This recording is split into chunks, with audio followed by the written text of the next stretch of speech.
Hello everyone, how are you.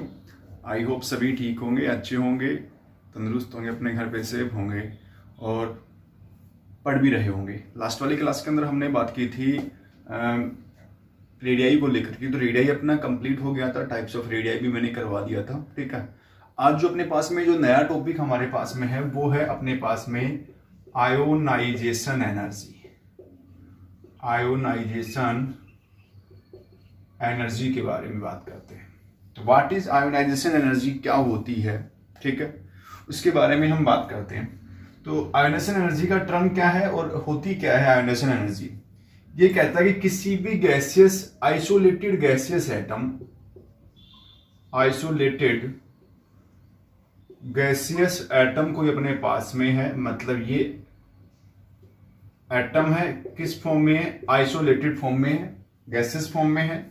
इस isolated atom से एक इलेक्ट्रॉन निकालने के लिए, क्या निकालने के लिए, एक इलेक्ट्रॉन निकालने के लिए, और ये इलेक्ट्रॉन कहां से निकालना है, इस आइसोलेटेड गैसियस एटम के आउटरमोस्ट सबसेल से एक इलेक्ट्रॉन को निकालने के लिए जो एनर्जी रिक्वायर्ड होती है, जो एनर्जी क्या होती है, रिक्वायर्ड होती है, उस रिक्वायर्ड एनर्जी को बोलते हैं आयोनाइजेशन एनर्जी। मतलब व्हाट इज आयोनाइजेशन एनर्जी, कि वो मिनिमम अमाउंट ऑफ एनर्जी जो क्या होता है, द रिक्वायर्ड होता है क्या, लॉस ऑफ इलेक्ट्रॉन के लिए, किसमें से, किसी भी एलिमेंट के आउटरमोस्ट सब सेल से एक इलेक्ट्रॉन को रिमूव करने के लिए जो एनर्जी रिक्वायर्ड होती है, उस रिक्वायर्ड एनर्जी को हम क्या बोलते हैं, आयोनाइजेशन एनर्जी बोलते हैं। समझ गए मेरी बात को।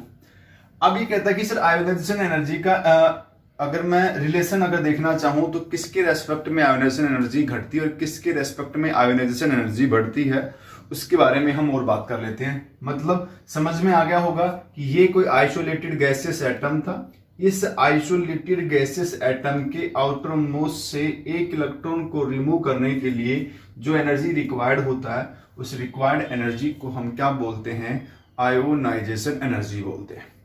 अब अगर कि सर इसके ऊपर कुछ फैक्टर हैं जो इसके साथ में रिलेशनशिप शो करते हैं, तो फैक्टर फैक्टिंग की अगर मैं बात करूं आयोनाइजेशन एनर्जी के अंदर फैक्टर फैक्टिंग की, तो ये कहता है तीन रिलेशनशिप।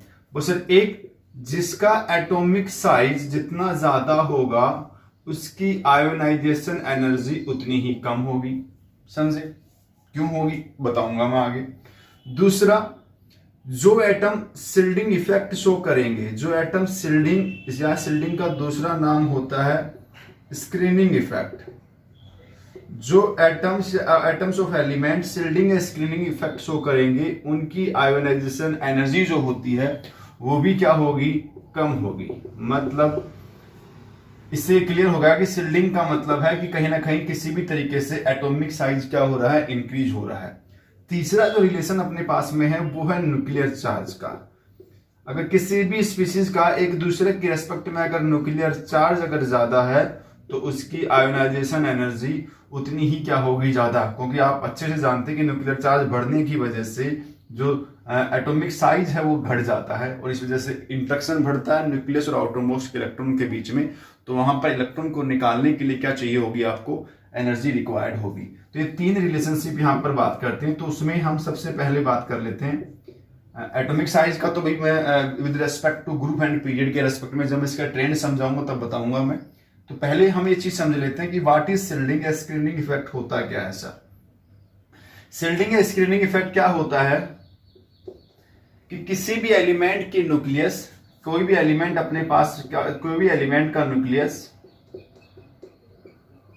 किसी भी एलिमेंट का न्यूक्लियस और उसके आउटरमोस्ट के जो इलेक्ट्रॉन है, समझे, उन आउटरमोस्ट के इलेक्ट्रॉनों के बीच का ये जो अट्रैक्शन है, इस अट्रैक्शन का घटना,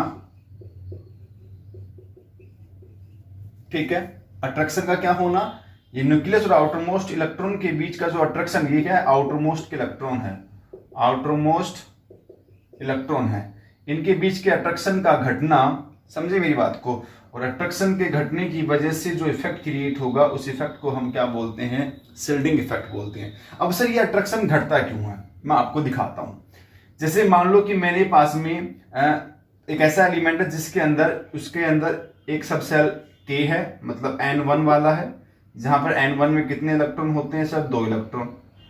दूसरा अपने पास में N2 वाला, 2 वाले में टोटल इलेक्ट्रॉन कितने होते हैं? 8 होते हैं। तो मैं 8 इलेक्ट्रॉन इंडिकेट कर देता हूं, 1 2 3 4 5 6 7 और 8 इलेक्ट्रॉन हो गया। N2 में कितने इलेक्ट्रॉन है? 8। N1 में कितने इलेक्ट्रॉन है? 2 इलेक्ट्रॉन। तो मैंने क्या किया, अब आउटर मोस्ट कौन है? आउटर मोस्ट मान लो ये है, उस किसी भी एलिमेंट के लिए जिसके आउटर मोस्ट में कितने इलेक्ट्रॉन? 8 इलेक्ट्रॉन है। समझ गए मेरी बात को? और उससे पहले वाला सब सेल कौन है? जिसमें 2 इलेक्ट्रॉन है। ठीक है, अब ये एलिमेंट, तो इसके साथ में ये जो इलेक्ट्रॉन है, ये इलेक्ट्रॉन तो यहां पर अट्रैक्शन करना चाह रहा है, समझे मेरी बात को? पर ये अट्रैक्शन करना तो चाह रहा है, पर इस अट्रैक्शन को होने कौन नहीं दे रहा है? कि इस एलिमेंट के अंदर जो इससे पहले का ये जो इलेक्ट्रॉन प्रेजेंस है, ये इलेक्ट्रॉन क्या कर रहा है? उसको रिपेल कर रहा है। क्या कर रहा है? उसको रिपल्सन शो कर रहा है। मतलब ये इलेक्ट्रॉन तो अट्रैक्शन होना चाह रहा है आउटर मोस्ट का, बट इसके अट्रैक्शन से पहले इस इलेक्ट्रॉन को रिपेल कौन कर रहा है? इससे पहले वाले सब सेल के इलेक्ट्रॉन क्या कर रहे हैं? इसको रिपेल कर रहे हैं। ये रिपल्सन, यहां रिपल्सन हो रहा है, यहां अट्रैक्शन हो रहा है। तो इस रिपल्सन की वजह से अट्रैक्शन की वैल्यू क्या हो जाती है? डिक्रीज हो जाती है। और इसी डिक्रीज अट्रैक्शन को क्या बोलते हैं हम? शिल्डिंग या स्क्रीनिंग इफेक्ट के नाम से हम जानते हैं। तो आई होप चीजें यहां तक क्लियर हो गई। मतलब किसी भी एलिमेंट के आउटर मोस्ट सबसेल के इलेक्ट्रॉन और न्यूक्लियस के बीच में अट्रैक्शन का घटना ही क्या कहला रहा है? यहां पर शिल्डिंग इफेक्ट कहला रहा है। ऐसा कब होता है? जब न्यूक्लियर चार्ज क्या होगा? चेंज होगा, तब ऐसा क्रिएट होता है। ठीक है, तो आपको थोड़ा जानना है कि उससे पहले वाले इलेक्ट्रॉन जो है उसको क्या नहीं होने दे रहे? अट्रैक्शन करने नहीं दे रहे। मतलब कि भाई ये बिस्किट का पैकेट रखा हुआ है, सपोज दैट, ठीक है, यहां पर बॉडीगार्ड के रूप में, सिक्योरिटी के रूप में 2 लोग खड़े हैं, ठीक है, और ये आप खड़े हो। तो आप क्या चाहते हो? कि आप ये चाहते हो कि भाई मैं ये इसको ले लूं, आप इसके साथ में अट्रैक्शन करना चाह रहे हो। आप तो चाहते हो कि अट्रैक्शन कर ले, हम आउटर मोस्ट के अंदर है, क्योंकि ये कह रहा है कि भाई पहला नंबर मेरा पड़ेगा, पर इस अभी आपको तो मिल रहा है, इन दोनों को तो नहीं मिल रहा ना। तो ये क्या कहते हैं कि भाई हम आपको अट्रैक्शन, ये बिस्किट का पैकेट लेने नहीं देंगे, क्योंकि हम नहीं लेने देंगे, क्योंकि यहां इलेक्ट्रॉनिक रिपल्सन क्रिएट होगा, यहां अट्रैक्शन। तो ये रिपल्सन की वजह से ये जो डिस्टेंस है ना थोड़ा सा और बढ़ जाएगा। डिस्टेंस बढ़ेगा तो साइज क्या हो जाएगी? बढ़ जाएगी, अट्रैक्शन घट जाएगा। समझे? ये बात करी हमने फैक्टर अफेक्टिंग को लेकर के। यहां तक देखो, कोई दिक्कत तो बताओ मुझे।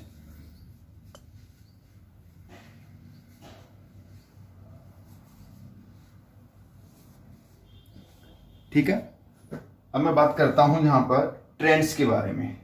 ट्रेंड मतलब टॉप टू बॉटम आने पर क्या ट्रेंड वेरी करता है, ठीक है। लेफ्ट से राइट जाने पर आयोनाइजेशन एनर्जी का ट्रेंड क्या है, उसके बारे में बात कर लेता हूं। देखो,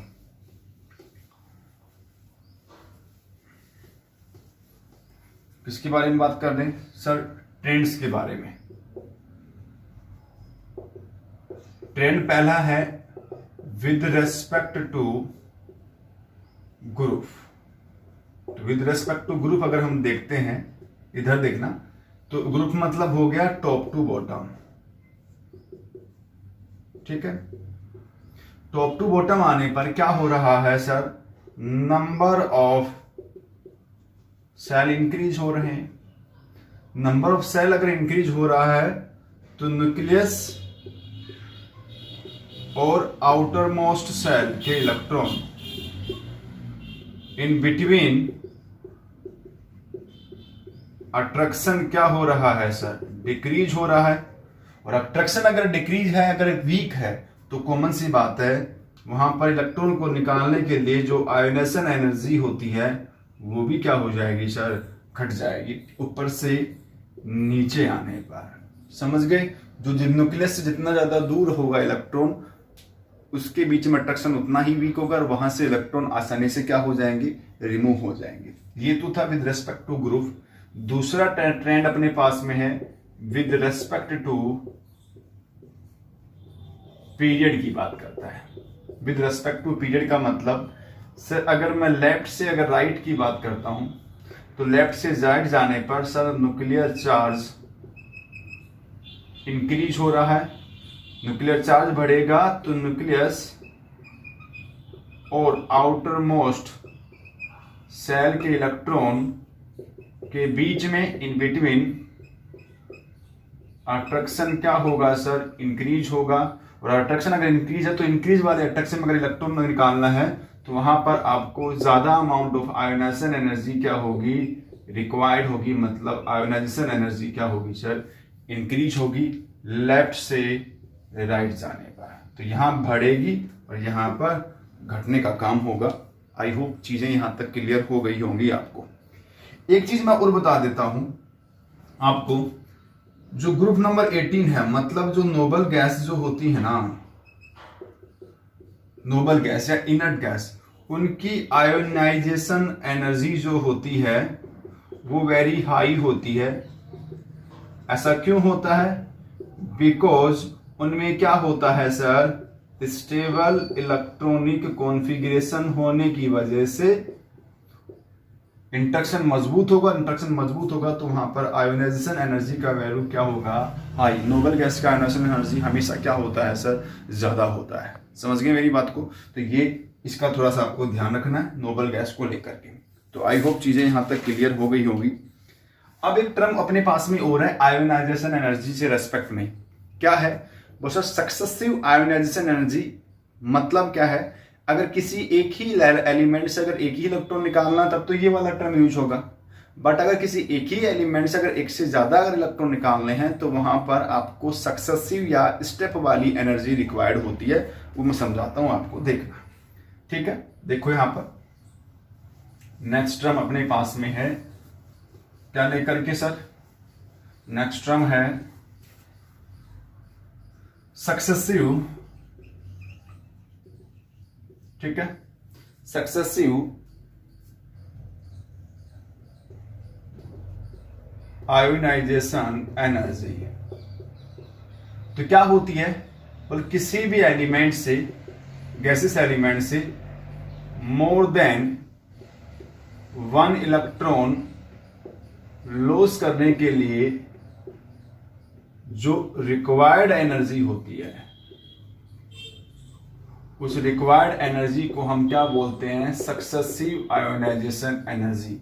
मतलब मेरी बात समझ गए, इलेक्ट्रॉन आपको एक से ज्यादा निकालना है, अगर एक से ज्यादा इलेक्ट्रॉन निकालना है तो। ठीक है, तो मतलब सपोज दैट ये स्पीसीज आपने ले रखी, इससे एक इलेक्ट्रॉन निकालना, पहला इलेक्ट्रॉन निकाल दिया, ये प्लस का 1 चार्ज आ गया, फर्स्ट आयोनाइजेशन एनर्जी कहलाई। फिर एक इलेक्ट्रॉन आपने फिर निकाला तो क्या हो गया सर, इलेक्ट्रॉन निकलते ही सेकेंड आयोनाइजेशन एनर्जी रिक्वायर्ड होगी। फिर एक इलेक्ट्रॉन आपने और निकालना है तो थर्ड एनर्जी रिक्वायर्ड होगी, तो ये थर्ड बन गया। समझे मेरी बात को, हाँ या ना? ठीक है, और यहां पर कहता है कि सर थर्ड वाली आयोनाइजेशन एनर्जी जो है वो ज्यादा होती है सेकंड से, सेकंड वाली ज्यादा होती है फर्स्ट से। अगर एक ही एलिमेंट के अंदर अगर नंबर ऑफ इलेक्ट्रॉन अगर आप रिमूव कर रहे हो ना, तो तीसरे वाले की आयोनाइजेशन एनर्जी सबसे ज्यादा रिक्वायर्ड होगी तीसरा इलेक्ट्रॉन निकालने के लिए, दूसरे के कंपेयर में। दूसरे में ज्यादा रिक्वायर्ड होगी पहले कंपेयर में, क्योंकि इधर से इधर जाने पर न्यूक्लियर चार्ज के रेस्पेक्ट में, न्यूक्लियर चार्ज के रेस्पेक्ट में, ठीक है, नंबर ऑफ इलेक्ट्रॉन डिक्रीज हो रहा है, और डिक्रीज हो रहा है तो न्यूक्लियस और outer most cell of electron in between attraction क्या हो रहा है सर, इंक्रीज हो रहा है। और अट्रैक्शन इंक्रीज होगा तो आपकी आयोनाइजेशन एनर्जी भी बढ़ेगी। क्योंकि मान लो कि सपोज दैट इसका एटॉमिक नंबर 10 है, तो एटॉमिक नंबर मतलब न्यूक्लियर चार्ज, तो यहां भी प्लस का 10, यहां भी प्लस का 10, यहां भी प्लस का 10, यहां भी प्लस का 10 है। बट इलेक्ट्रॉन क्या हो गए, यहां तो 10 है, यहां 9 हो गए, यहां 8 हो गया, यहां कितना हो गया 7। तो देखो इलेक्ट्रॉन के रेस्पेक्ट में न्यूक्लियर चार्ज इंक्रीज हो रहा है, तो कॉमन सी बात है इनके बीच में अट्रैक्शन क्या होगा, बढ़ेगा। तो यहां पर इलेक्ट्रॉन निकालने के लिए क्या चाहिए अपने को, एनर्जी भी तो क्या चाहिए, ज्यादा। जैसे जैसे कंपोनेंट के अंदर पॉजिटिव चार्ज क्रिएट होगा तो उसका साइज कंटिन्यू क्या होगा, घटेगा, रिड्यूस होगा और अट्रैक्शन बढ़ेगा, और अट्रैक्शन बढ़ने वाले एलिमेंट्स इलेक्ट्रॉन निकालने के लिए एनर्जी भी क्या होगी सर, ज्यादा रिक्वायर्ड होगी। समझ गए मेरी बात को। तो ये बात करी है मैंने सक्सेसिव आयोनाइजेशन एनर्जी को लेकर के।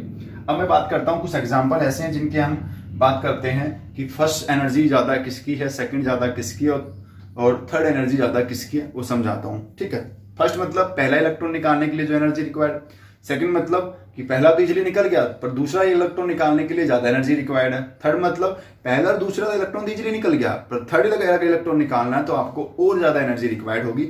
ऐसे में आपको 3 एग्जांपल समझाता हूं, देखिएगा। ठीक है,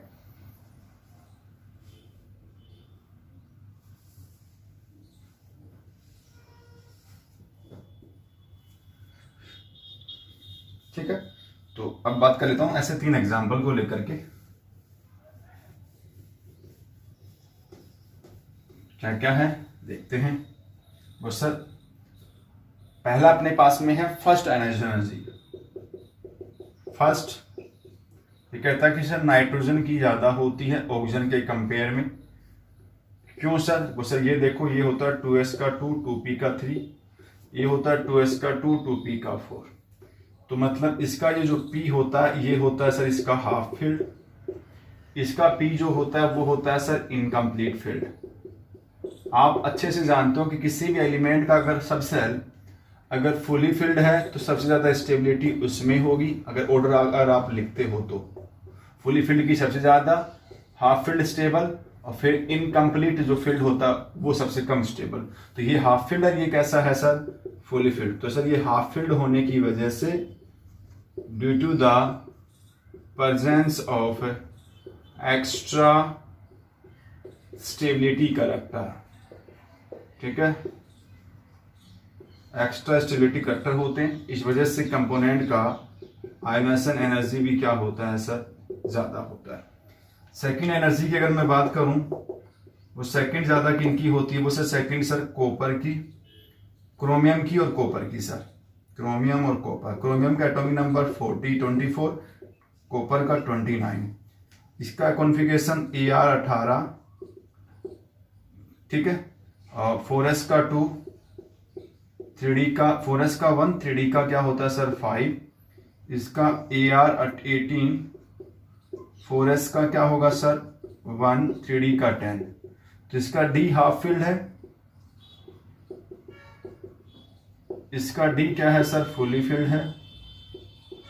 तो ये हाफ फील्ड और ये फुली फील्ड होने की वजह से दोनों के अंदर एक्स्ट्रा स्टेबिलिटी क्या होगी सर, प्रेजेंस होगी। और तो जिनमें एक्स्ट्रा स्टेबिलिटी होती है उनकी आयोनाइजेशन एनर्जी भी क्या होगी, ज्यादा। पहला इलेक्ट्रॉन तो निकल जाएगा एस का, पर सेकंड इलेक्ट्रॉन इसका फुली फील्ड, इसका डी क्या है हाफ फील्ड, तो वहां पर आपको एनर्जी ज्यादा रिक्वायर्ड होगी। थर्ड एक एग्जांपल अपने पास में और है मैग्नीज का। मैग्नीज का एटॉमिक नंबर होता है 25। तो आप देखो आर्गन 18, तो थर्ड ज्यादा इसकी है, थर्ड मतलब तीसरा इलेक्ट्रॉन निकालने के लिए। आर्गन 4s का 2, 3d का 5। तो ये 2 इलेक्ट्रॉन तो इजीली निकल जाएंगे, पर नेक्स्ट इलेक्ट्रॉन निकालने के लिए क्या चाहिए, थर्ड एनर्जी ज्यादा रिक्वायर्ड, क्योंकि ये क्या है सर हाफ फील्ड है, और हाफ फील्ड है तो क्या प्रेजेंस इसके अंदर एक्स्ट्रा स्टेबिलिटी प्रेजेंस है, और एक्स्ट्रा स्टेबिलिटी है तो इसकी आयोनाइजेशन एनर्जी भी क्या होगी सर ज्यादा। तो मतलब जब भी आयोनाइजेशन एनर्जी का कॉन्सेप्ट अगर आपको लगाना हो तो सामने वाले का इलेक्ट्रॉनिक कॉन्फ़िगरेशन भरो और फिर देखो कि इसका सबसेट फुली फील्ड है, हाफ फील्ड है या इनकम्प्लीट फील्ड है। तो सबसे ज्यादा आयोनाइजेशन एनर्जी फुली फील्ड वाले की, फिर हाफ फील्ड वाले की और फिर इनकम्प्लीट वाले की। समझ गए? तो ये था सक्सेसिव आयोनाइजेशन एनर्जी का कॉन्सेप्ट और टर्म था। तो आई होप चीजें यहाँ तक क्लियर हो गई होंगी। फिर भी किसी बच्चे को अगर लगता है कि डाउट है तो आप कमेंट बॉक्स में डालिएगा। वीडियो अच्छी लगे तो लाइक करिएगा। जिन बच्चों ने चैनल को सब्सक्राइब नहीं किया सब्सक्राइब करें और पढ़ें ईमानदारी से। तो नेक्स्ट क्लास में मिलते हैं नेक्स्ट टॉपिक के साथ में। Thank you, take care, bye bye, thanks.